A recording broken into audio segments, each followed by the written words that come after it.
Hello, hello, hello. Welcome to episode number 102. Yes, your show Manage Better is now at episode number 102, a show that started with 10 episodes maximum as its ambition. With your love, affection, support, help, it is now at 102. And in the past few episodes, we have been trying to grapple with the question around mid career. So I keep saying this mostly jokingly that many people are in mid career longer than they are married. And it does deserve some respect from at least that point of view. Why do I say so? Because if you look at, some for most people, mid career starts before they get married. So maybe late 20s, 27, 28, assuming that people's working started working at around 22. So you can count the years. And from what we see, most people's careers end in mid career because not everybody gets to senior roles. And that is where some of the most difficult situations arise because people then start comparing with their friends, colleagues, classmates who might have become CEOs. Of course, they conveniently forget the classmates who did not get to their own level. So we forget to look at the spectrum at both ends and only look at the top end. Now, this of course leads to many issues, and in my show, over the last several episodes, I have tried to grapple with this question. Of course, previous episodes are also about quality, operational excellence, customer centricity, and other related topics. The whole purpose being that I should be able to bring to you guests from my network who have accomplished this and something in life, and they are able to now teach others or share their wisdom with others. So thankfully, the world is full of people who are willing to give. And today we have such a wonderful person in Prabir Jha who kindly agreed to come to this.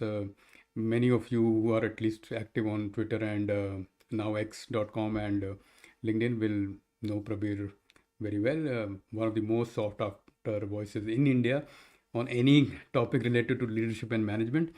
Though most of his background is in HR, but typically very sought after across all topics related to leadership and management. But the topic we've chosen today for him is specifically around how to survive and thrive in mid career. So survive first, of course, you have to have longevity and then healthy longevity, that kind of.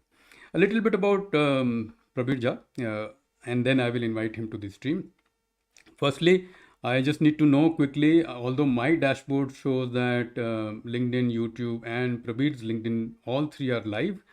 But if you are, whichever channel you are on, all these three, if you can let me know in comments that you're live, you can hear me, see me, and that would be wonderful because then I know that all this technology gizmo is working.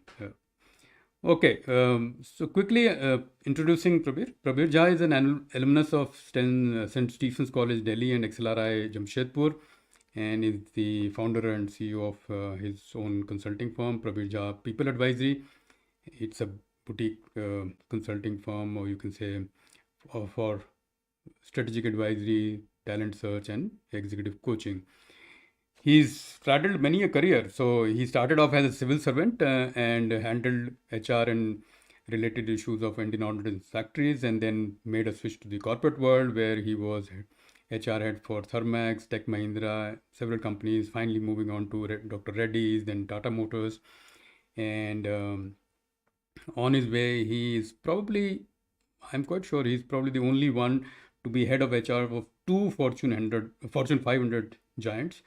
And in his last function, or along the way, he was also head of HR for Reliance and then Cipla, after which he moved to start his own advisory firm, which, as I said, deals with exit coaching, strategic advisory, and search, and all things HR.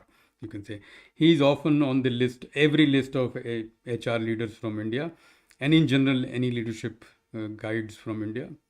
So I will not get into all that. You can always check.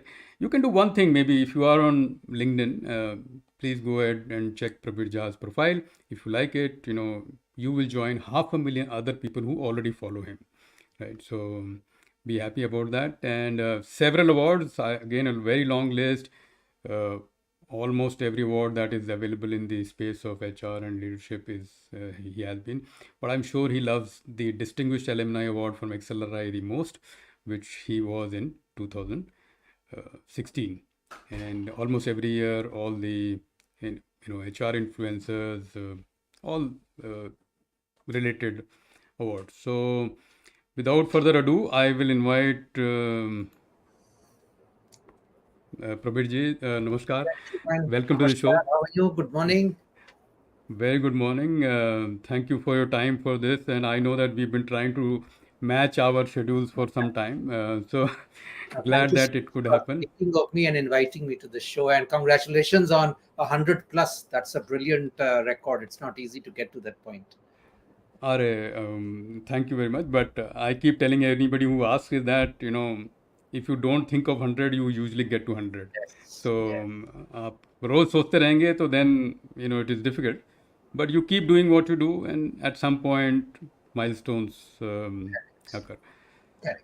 So before we get started, and a quick word on the pattern. The pattern is conversational, so I have some broad question themes for you, and from there, sometimes other questions come up. But more importantly, we will have audience questions toward the half of the show, so that also we will take. So, but before we get going, any opening comments on the theme? Because the theme is around survive and thrive in mid career. Anything to start us off and from you? Yes, Anshuman. So, it's a very relevant theme because we hear this all the time across sectors, across industries, and I would say even across my first job in the government. So, even in the Hmm. government where life is more predictable, mid-career realities are what they are. So, I think it's important to just keep in mind what is mid and what is career because everyone's definition of career and the length of a career could be different, right? Is it 20 Hmm. years, is it 10 years, is it 30 years, is it more? And I think it's very important whatever you do, the middle is the reality because you've kind of got to a point either willy-nilly or by effort, by your genius, and then you don't know which way to go. Or maybe Hmm. in mid-career you suddenly start discovering yourself a little differently than what you thought when you started your career. So all of these are very important, relevant issues, and unfortunately, this is not a subject that companies want to invest time in helping them deal with. Right? We talk about it in HR platforms, but I'll be honest, very few companies really want. They just want to get things done. But the fact is, it's a very delicate, emotional, psychological crossroad. And sometimes people make the right turn, sometimes by serendipity and accident, sometimes by willful choice, and many don't. And when they don't, then you start kind of suffering the morass of being sucked into a whirlpool. So, very relevant, very apt, and I must compliment you for picking this subject and hopefully helping a lot of your viewers, get thoughts, ideas, perspectives, hope, if nothing else, that इस रात की भी सुबह है कल. वो भी है and I keep saying that हम उसी को जगा सकते हैं जो जग रहा है जो बिल्कुल, टोटली बिल्कुल. सो रहा है उसको तो कुछ नहीं कर सकते but you brought up this wonderful point, Prabir, that and slightly a reason why I started this series, particularly trying to focus on mid careers, is because, like you said, uh, corporates, large corporates, and I am also full time employee, so I am equally part of the same game. That youngsters receive a lot of support because they have to be molded into the company's culture, organization, and they are the workers, right? So they have to work and get things done. And at senior levels, either people are already very good because otherwise they would not reach that level, or at the drop of a hat they get an executive coach, or they can get support, which is usually a little expensive to get. So both ends of the spectrum are covered. ये जो बीच में है, this like you said, the middle is where the action is, and trouble also is. That doesn't get, and I realize that I have maybe a little network amongst people, so what use is that network if I can't get it to other people? So that kind of. ठीक है, I think we are getting a lot of response that people can hear us, see us, and already you are a star in the show. That people are quite pleased to see you. I think they were doubting my ability to get you on the show. So they, but people, I can tell you that very humble man. The moment I reached out to him, we had a quick conversation, and he very kindly agreed. I think the topic is also such that everybody feels that it is our duty now at a stage in our career to help others who can be helped. Okay, so next phase is I will have some prepared questions and actually themes, conversation themes, so that we can go. First one you have more or less started off, but I will like to dive a little deeper into this. What really is mid career? Is there a start and end? Is there a defined format? When can we say that we are in mid career? When can we say we are out of it? And why is it an issue to be even discussed? Why are two people who could have better use of their Saturday, and multiple other hundreds other people who have joined live are even discussing and interested in this discussion? So two parts to the question: what is really mid career, and why is it important to discuss? It's a great question, Anshuman, and it is very, very subjective, very relative. And what is important is before you realize you become mid, and before you realize you struggle to get out of mid. And this, I think, is what people typically struggle with, because the first few years you believe that mid starts when I'll be 10 years of experience. Maybe in some sectors, in some companies, it may start even after 5 years. Depending on the nature of the company, nature of the industry, it could start earlier. And mid is a huge long section in your career. Actually, the peak, or the so-called uh, uh, slog overs, are a few, and the early power play is limited. In between is where the normal play happens. So in many ways it is fair to say career is largely mid career. And unfortunately, and as you rightly pointed out, we focus on the initial part because we are being chaperoned in. There's focus, you need a pair of hands and you get in. And at the end of the day, at that time, it's just about getting something done. Just use your head or hand and just get it done. And at the end of the innings, it is about making sure you think about strategy, you think about the next 5 years. But in between is that huge space when you don't know whether I should be doing more of the doing or more of the thinking. What does my company appreciate? What skill sets are going to be relevant? The ones which got me from 5 years to 10 years to 15 years, will they be relevant? And this is a time which you cannot periodize necessarily. It's not that one fine morning you discover that now I become middle, in the mid of my career. It is very fluid, and you don't typically get a sense of it. So the reason why it becomes important is everyone is running on the treadmill, and you don't realize when the speed of the treadmill is increasing or changing. And uh, and by the time you become conscious of having missed out on something, or not having developed yourself, or not having developed what I call a wide angled lens perspective, uh, you are already deep in the middle. And then to retrieve yourself and say I want to be a strategic thinker and stuff like that becomes a little difficult. You said very rightly so, Anshuman, that and that's my criticism of companies. And I've been part of that side. I've fought my own share of battles.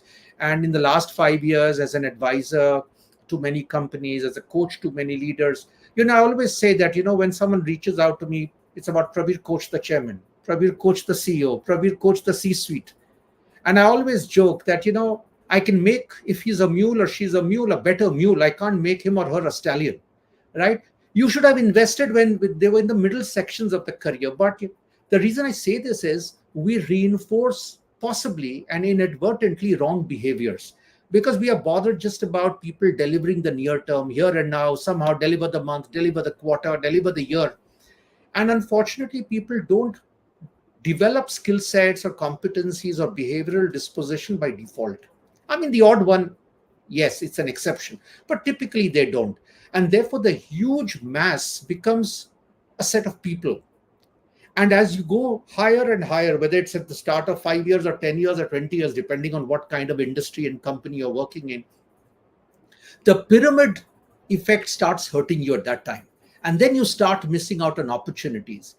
uh, Both individuals and companies are guilty. I mean, and I've talked about this many a time. Everyone talks the right things in all these HR conferences and all these big leaders, CEO addresses. But the reality is, I have felt most people like a plug and play guy.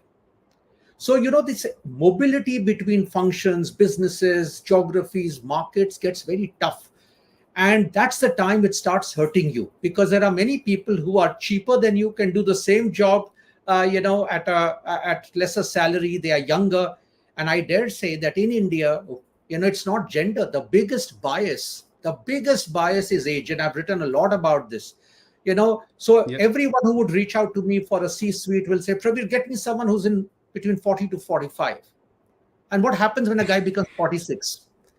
At 57, I Yeah. still think I'll beat a 35-year-old in terms of energy and pace, right? But the mindset is very, very frozen. And therefore, this entire middle becomes a very gray, very longitudinally extended, neglected, ignored reality in companies with individuals. And then between the two of them, the crisis of job redundancies, inability to grow further, and therefore both financial stress and psychological stress. How do you start seeing yourself? Right? I mean, all of this creates a lot of churn. And by that time, you're physically also in your 40s. The family is going through a certain stage. So the entire hodgepodge of issues makes mid careers a very, very delicate thing for people to deal with and for companies to ignore endlessly.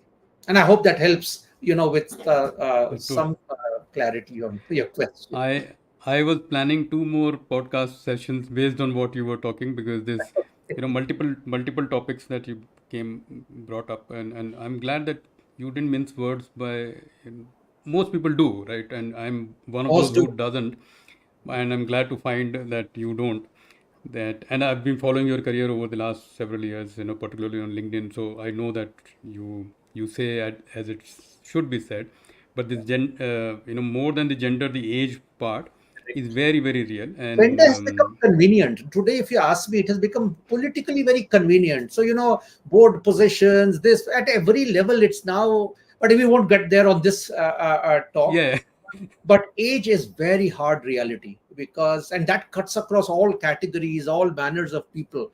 So people talk about diversity and inclusion, but it's almost red gender, and a little bit, they talk about LGBTQ kind of stuff. But age, and particularly in India, it's a very big thing. We are not like the West.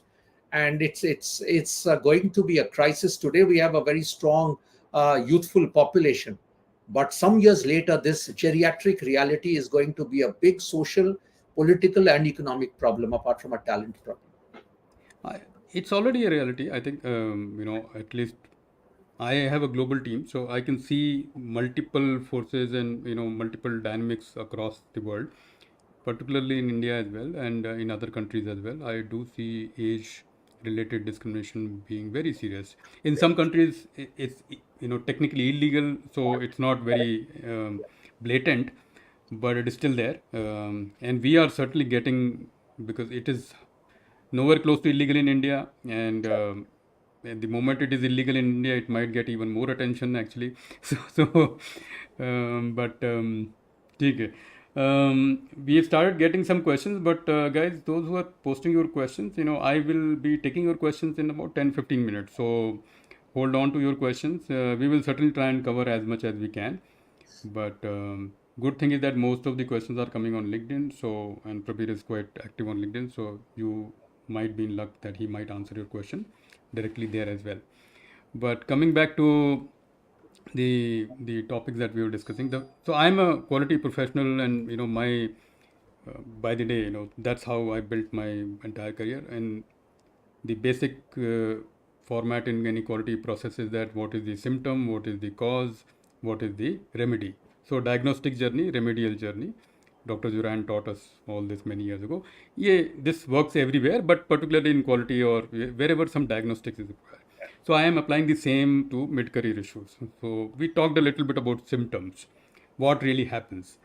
But what according to are the causes? Because unless we know the cause, bukhar to hai, but bukhar kyun hai, and so that we can cure that fever. So, in your experience, and now, of course, as a consultant advisor, you see multiple companies, and what could be the causes of this mid-career malaise, as we say? So, let's split it at two levels. One is at the individual level, one is at the company level. So, very quickly at the individual level. I believe many people pick careers by social pressure, family pressure. My brother did it, so I will do it. My neighbor did it, so I will do it. Or Sharmaji's son did it, so you should also do it. I mean, it's bizarre. And I have in my own career uh, got to hear of so many stories which initially shocked me. Now they don't shock me. But people have strayed into making career choices. So they don't really think about it. It's all also about reflective of middle class reality in many cases, something which is seen to be generating employment, could be steady, could be happening, but it has not been taught from school, college, or in families, to think about purpose, to think about our own psychographic makeup. What am I born for? Where do I come alive?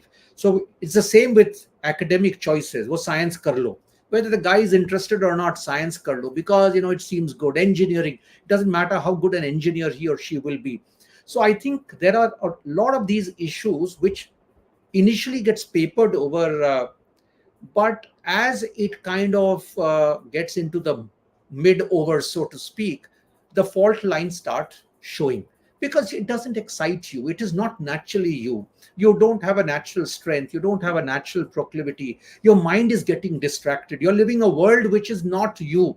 Your heart is somewhere else, but you are living a different world. So there are all these issues where the fault lines are very sharp, and that is where you start noticing the stress, strain, even in terms of competition with peers. You suddenly realize, I don't have that mojo, so I'm not being creatively better, I'm not stretching myself better. So there are a mix of all of these issues, or maybe my skill sets themselves are not as sharp and relevant as they need to be. So that's the one part.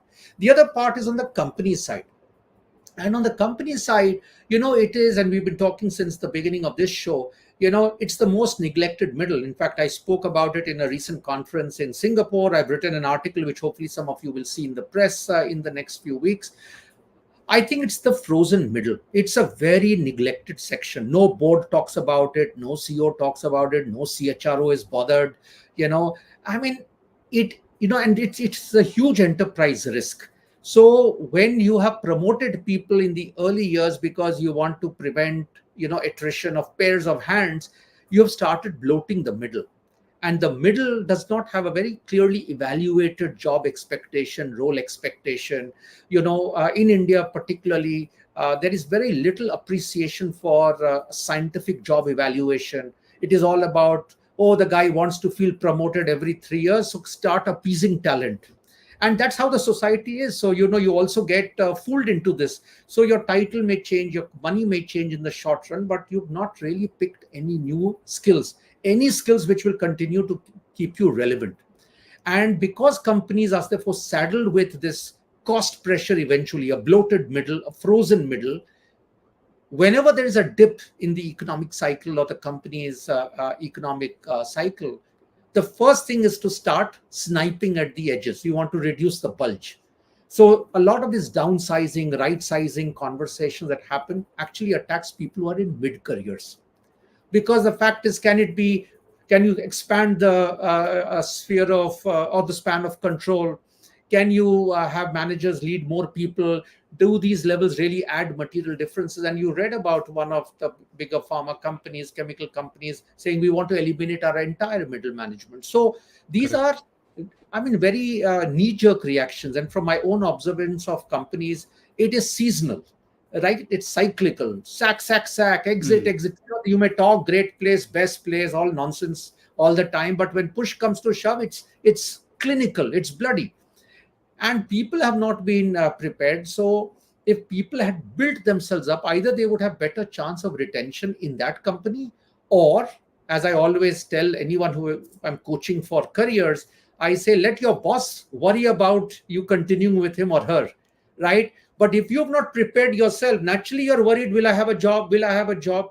And this is the crisis, because you run your 10 years or 12 years without necessarily picking up competencies and behavioral or leadership attributes which will make you relevant for tomorrow.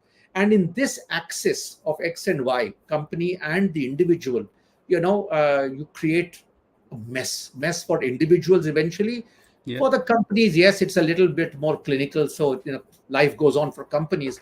But for people, and therefore the issue of Prabir or Anshuman, get me a job. Where can I go? I'm willing to take a salary cut, title cut. Little too late in the day, because people do not think of all this in their career mitigation plan when they are making their increments and they are being numbed. I personally believe it's a local anesthesia. Companies every 3-4 years, in situ promotion, change the title, make the guy feel that he's a great guy, but your job class has not changed.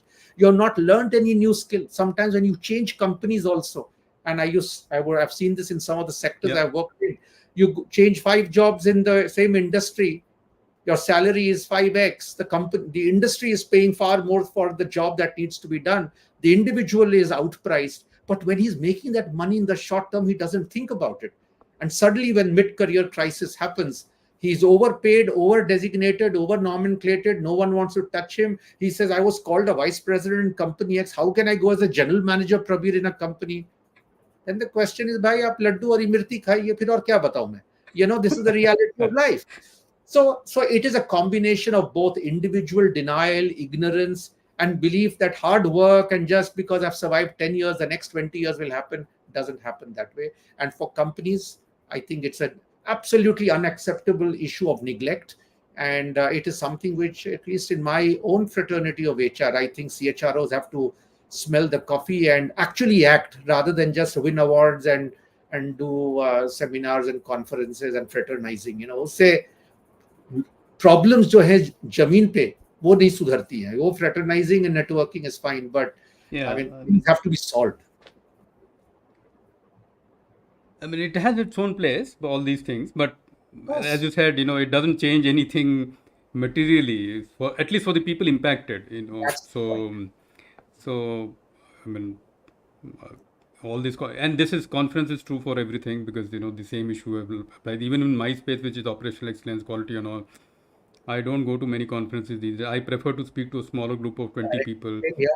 Same Uh, here. at least I can change some one At of least 10 those 20 people, people. at least 10 people, if you are able to impact, it's better. There's no point just having a free whiskey and cocktail. I mean, थोड़ा that. ar- थोड़ा early in the day for that conversation, but I get the sentiment. uh, So weekend uh, effect, Anshuman. no, totally. Everybody and their poison. But before we get deeper into some of the points, I had Tarun Kohli has asked a fantastic question.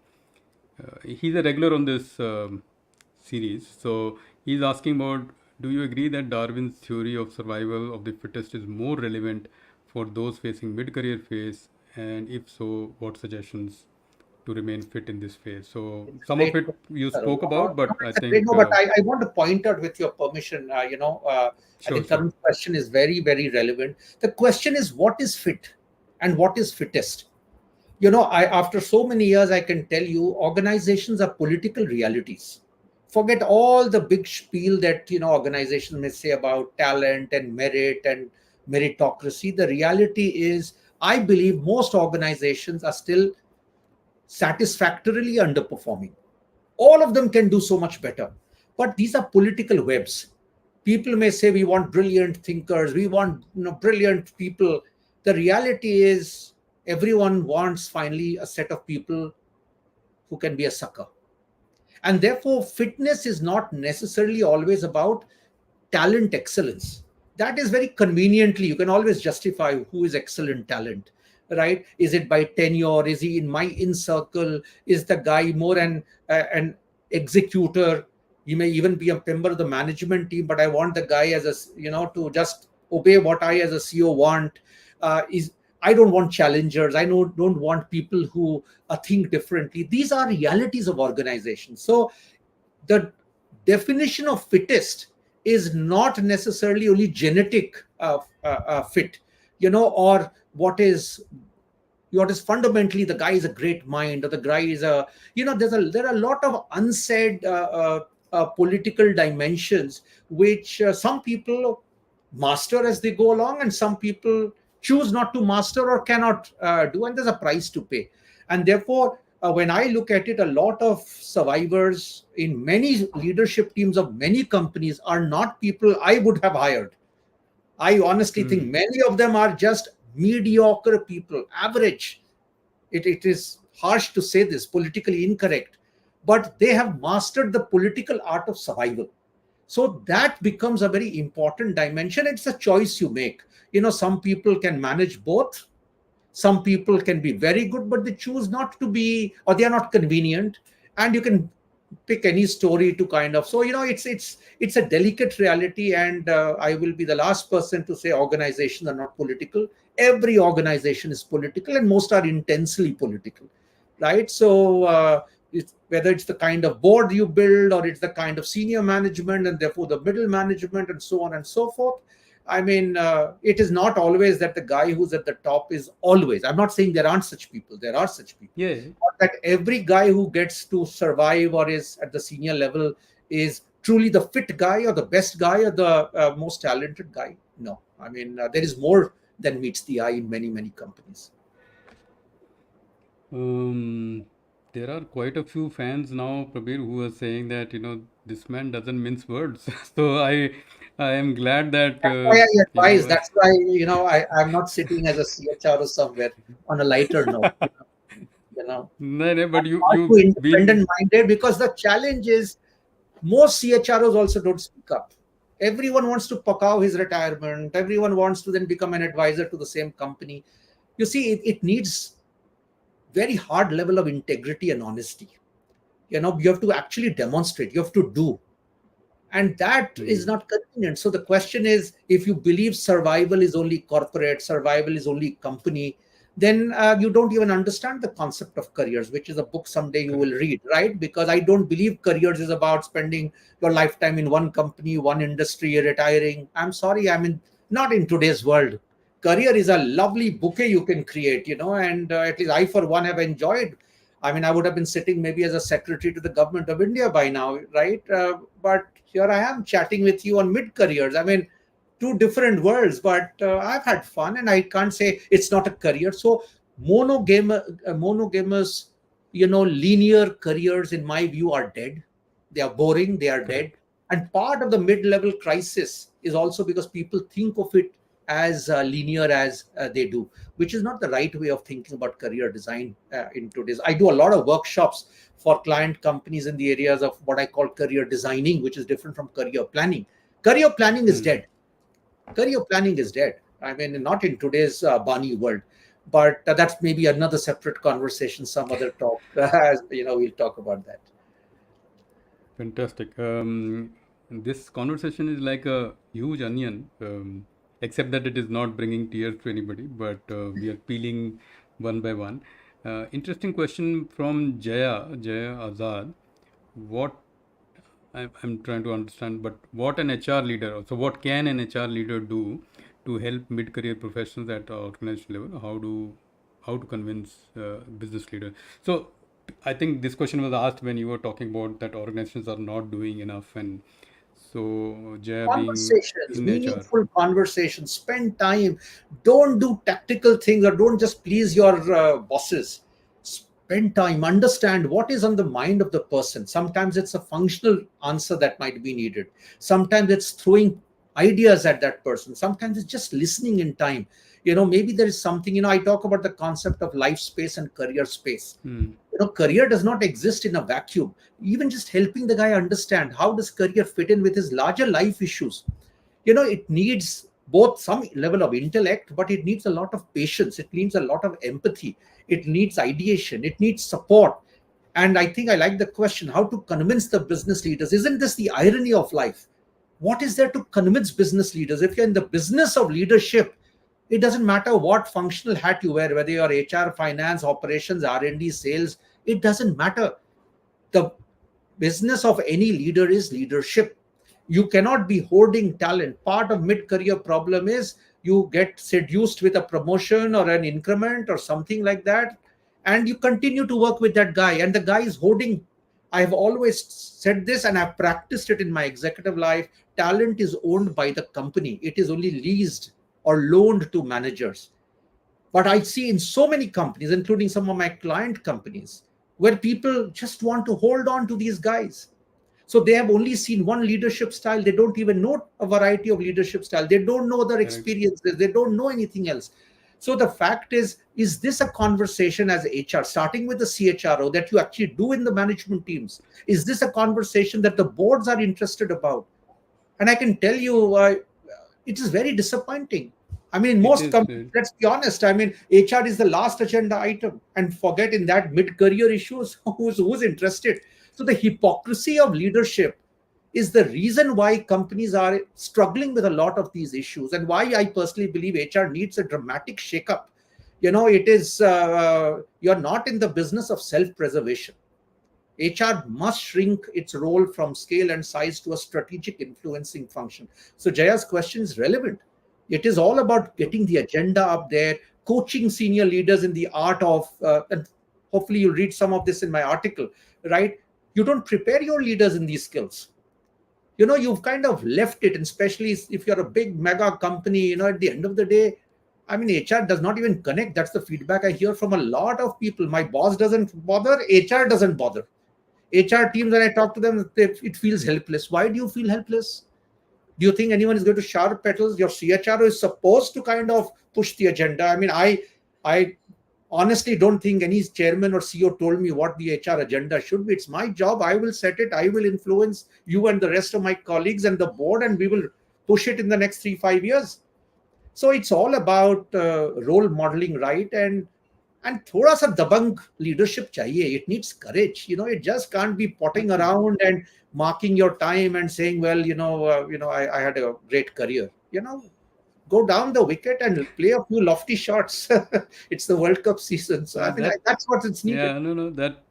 That reminds me, Prabir, and thanks, Jay. I hope you got your response. But it also prompted me to think that I was speaking to a senior leader, globally renowned consultant, and he said that maybe finance and HR should report to the board and not to the CEO, and that could change things because sometimes undue, influence See, comes I was in. sharing dais with the CEO of possibly one of the largest global consulting firms some years ago. And Mm, I shared it. It's been an article, it's been a book also. And I agree, three people, if they are actually able to, they are the right people. First, they are the right people. That itself is a big question yep, mark in many companies. The CEO, the CFO, or the chief of strategy, and the CHRO. If the three of them, the triumvirate, can actually align themselves, everything else will fall in place. Three correct. roles. But the fact is, if you're looking for convenient people who will say yes, sir to everything, and who will be a great mouthpiece, and this is a problem I see in many companies. Many companies, either there is tokenism or whatever else. So, deeper problem, but I finally say that every company or every leader gets the HR it deserves. So, it's a choice you make, and when you make the wrong choice, then be prepared to go through Pay the mediocrity. price. Yeah, Yeah, pay the every price. choice has a price. Correct. So,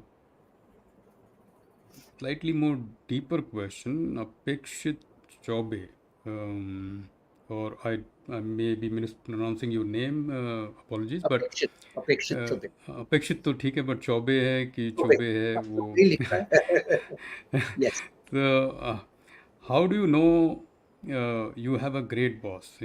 When, how I should we don't know, know? Apekshit. I honestly don't know. Mm, For each person, the definition of a great boss could different. Someone likes a tough boss who is fair, honest, will tell you on your face. Some will say, I would like a boss who never gives me negative feedback. So it all depends on you. Some will like a boss who will give you a good increment and bonus, but will never get you to learn a different skill. But If I had to advise anyone what's the kind of a boss you should look for, I think you should look for a boss who stretches the limits for you, a boss who gives you visibility, a boss who appreciates, a boss who allows you to be vulnerable, who allows you to make bona fide mistakes, but will keep you honest, wrap you on the knuckles. If you are able to get such a boss, you're lucky. But a great boss can also be for some people just someone who is able to give them their little slices of silver at the end of the year, and it's fine. In the short term, you'll think, what a lovely boss you had, or a boss who never gave you tough feedback, what a lovely boss. But my advice for a great boss would be this. Don't know whether you agree with this. Yeah, so I mean, it's a view coming from years of experience. So I hope Apekshit sees the point. I do remember one small incident in my now slightly longer career, Prabir, is that some years ago, 3 4 years ago, I got a call from somebody who worked with me in 2012, and I had more or less fired him, asked him to leave, because saying that this is not happening. I've given you 3 months, I've invested in you, you've tried, this is not working out, please do something else, let him go. He called back after more than 10 years, 12 years, 10 years or so. Anshuman, I wanted to thank you for that one decision. It took me some time, but I finally understood why you did that. I was not cut out for that kind of a role. Brilliant. एक दो Brilliant. साल मैंने किया. Then I started my own company. He now does some assembly work for some, I think, solar panels or something.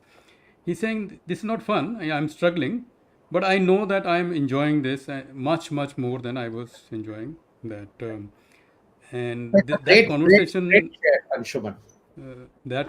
stays one of my, like, if I had to write top 5 career moments, that conversation stays, because 10 years down the line he had no need to reach out to me. Of course he might have put some effort to find my number also, but and that is what I share when people say that this is what you can do to people. It may not be good, feel good at that time, Absolutely. but is it overall good? See, it's very important, Anshuman. You can be honest about it, but you have to be playing it straight. I once in a company downsized my own HR team by 40% within 6 months of joining. Now it sounds very harsh, right? Did I have a Hmm. personal enmity with anyone? No. But I can tell you they were in jobs which were so clerical, so routine. I tried to get them outplaced as far as possible to the BPO kind of companies, right? Because the fact is, if I don't do it now, someone 5 years later will come and fire you more ruthlessly, because Yeah. some people are not going to grow. I once had a secretary, one of my greatest friends, and is in touch even today, who in his appraisals, I would say, he would write, my aspiration is to be VP HR. I said, there's no way you'll be VP HR in this company. But can you be VP corporate affairs? Who knows? Because I've never met a person with better relationship skills, in anyone, Hmm. inside, outside. But in HR, the kind of HR I visualize the world will need, and hopefully companies should get to, will need a very different level of strategic thinking, which is not what was him. It doesn't matter, how many courses he does. It's not him. But I mean, what he is with relationships, most of us will never be able to get. And so I think, in the question that was asked earlier also, I think by Jaya, that sometimes it may appear counterintuitive, may appear hurtful, but when people absorb it, reflect on it, they'll say, actually, he's right. Maybe I'm cut out for better things. And you need that kind of honest coach, mentor, Correct. uh, a boss who can set you on to where your genius lies. I mean, I'm not a person who, if you pay me $2 million and give me a golden laptop and say, Prabir, whole day punch Excel sheet numbers. I mean, it's not me. It's not me. I mean, I will be a disaster in that job. So when I talk about career designing, a lot of times we are just products of our uh, academic qualification or experiences. Hmm. It's like anyone who's gone to Accelerate, Symbiosis, MDI, will be a great and has done HR, will be a great HR person. Absolutely not true, because maybe the guy is not made for this function. So but anyway, let's take more questions. ठीक है. नहीं नहीं, we will get to some questions, some very interesting questions, but I just wanted probably a quick summary from you. So we started from symptoms, we discussed some broadly discuss some root causes or causes, a range of causes. And you've been in the last 5 7 minutes, you have also shared what people can do, but slightly loosely in response to the questions. Maybe if you can take a few minutes to summarize that as to what can people in mid-career actually do right now, maybe in 5 years, uh, long term किसने देखा है, but at least we can plan. So anything from you on that, so that we can give something back to I'll the audience in rattle off terms a of few tips, and sure. people may see whether it. So one is, first, take a pause. You actually take a pause. You just take a weekend, or you. I tell people, take retreats even for 3 days. Just go to a nice place. Use the time alone, right? Just think. जिंदगी में क्या चल रहा है, career में क्या चल रहा है, where do you want to go, what are you looking for?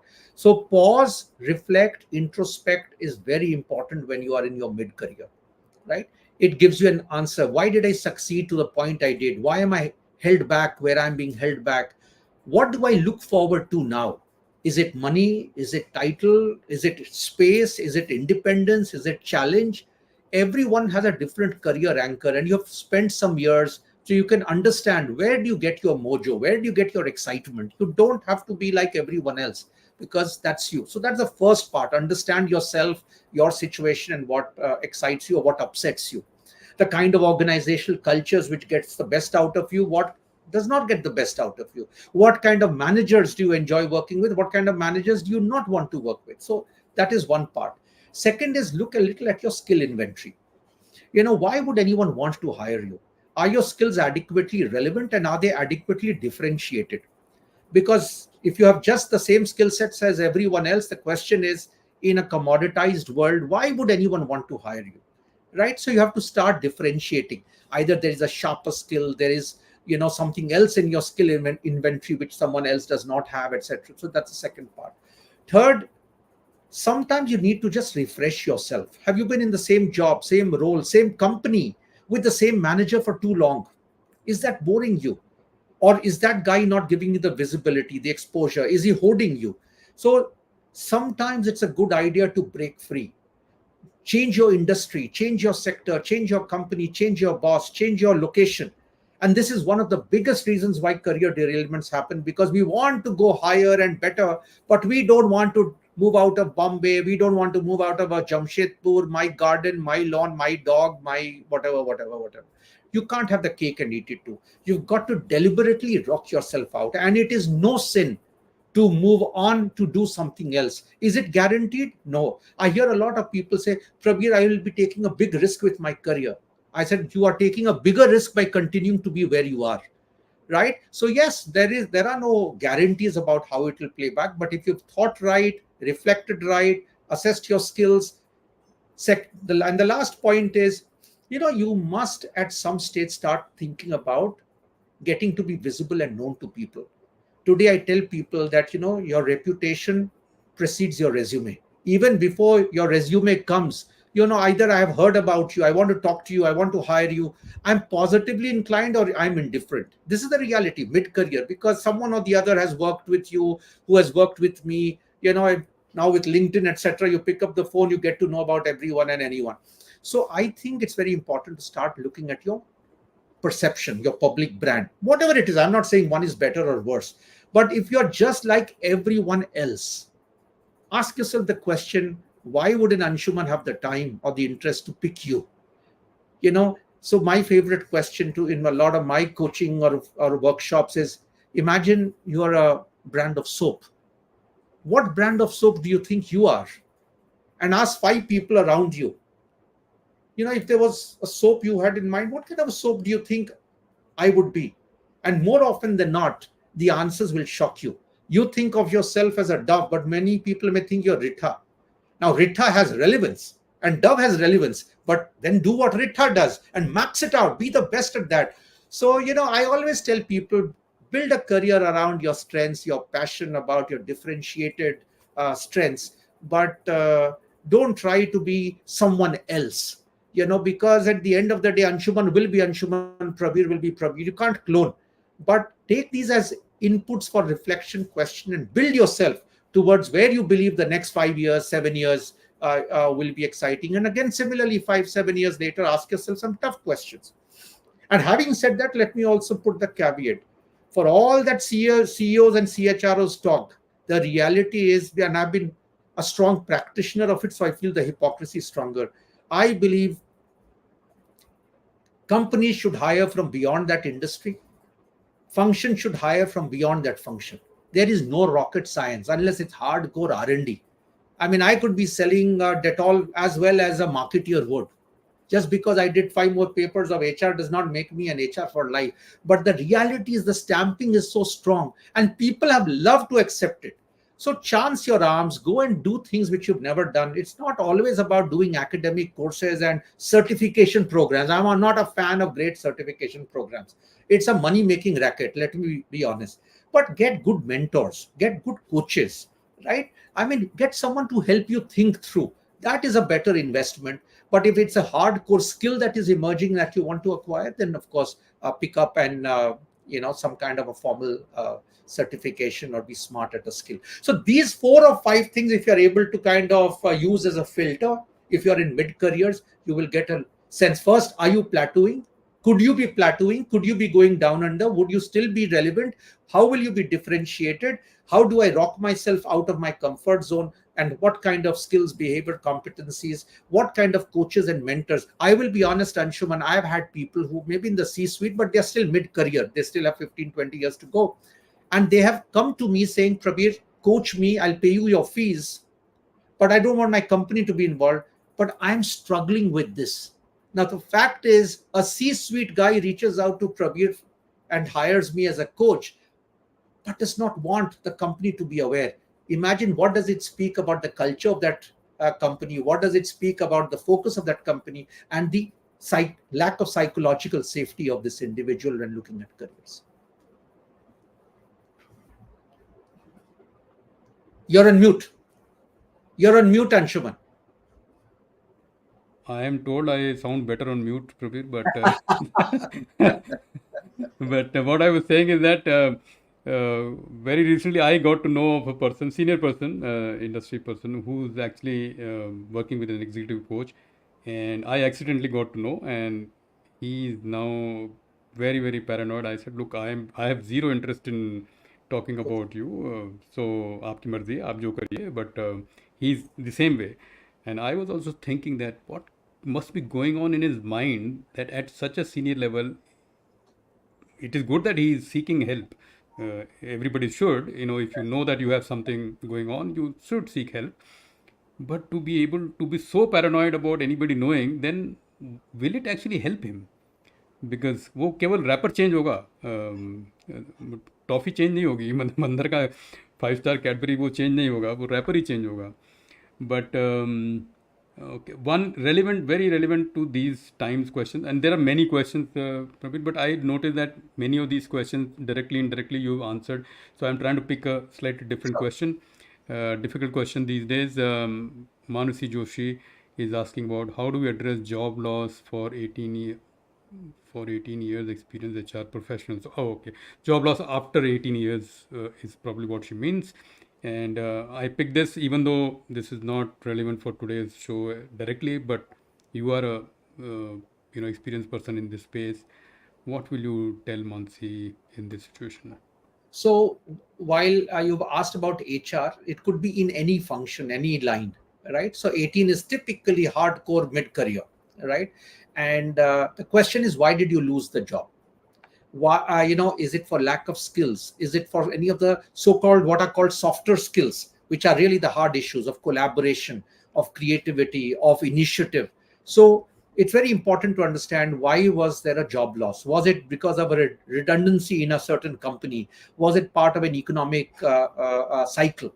So if it is because of you, then you respond differently. If it is because of the company, then you're back to square one. Now, if you have the right skills and you lost a job, you should be in a situation where someone else will be happy to hire you, whether at the same salary, a little lesser salary, or a higher salary, same level, higher level, because no two levels are the same in two companies. That is one issue. But if I take the question a little differently, the first thing about job loss is it damages self-worth, self-esteem. Any job loss at any level, it makes you start wondering, it makes you cynical, it makes you feel negative, it makes you feel small, It makes you feel bitter, and sometimes you're objective, sometimes you're not objective, sometimes you're right, sometimes you're not right. So the first thing is to take a deep breath. You say it's not the end of the world. The second thing is to say, okay, now where do I want to go? Do I want to be in the same line? And I've talked a lot about it in today's talk. You don't have to be a prisoner of your past education or experience. Maybe you spent 18 years in HR. Do you really have to be in HR? What other life interests do you have which can possibly be career generative ideas and possibilities? If you think of everything as salaried employment, then your limitations are very obvious. But in today's world, we are blessed to live in a world where, I mean, unless you are lazy and you are really, really stupid, that you can't, that you will not earn your livelihood. Maybe you'll start small, but you'll again climb. Could you be an entrepreneur? Could you be? I had a colleague of mine who used to be in HR, and she's now very well known. One of these comedy show type of professionals. I have another person who was on my HR team and is now an entrepreneur. Selling now a fairly well known brand of faux leather. So there are many things you can do. And if you are wanting to be in the same profession and you think that some of your skill sets are possibly rusty, use the next 3 months, 6 months while you start looking for a job to pick up those certifications that may make your resume look a little better and brighter, and try again. Don't be fixated that I was in company X, I was at this salary, I was at that level. Be practical. If you are good, a strategic retreat may be better for a giant leap forward. Many people get into a rut because they feel that I was earning 45 lakhs, Prabir. How can I earn 35 lakhs? It doesn't matter, honestly, because you still have 18 years to go. I've taken a salary cut and a designation cut in my own career once, let me tell you. Right? So I'm not preaching. I have taken it. Within 6 months, I got more than what I was at before I came to that company. So if you're good, I mean, money comes, titles come. So just believe in yourself. Low self-worth is not something that you should slip into, but you should not be in denial of what you're looking at yourself in the mirror. As long as you can recognize both, I think you'll recover well. Well said, Prabir. I can't really add to it, but small thing that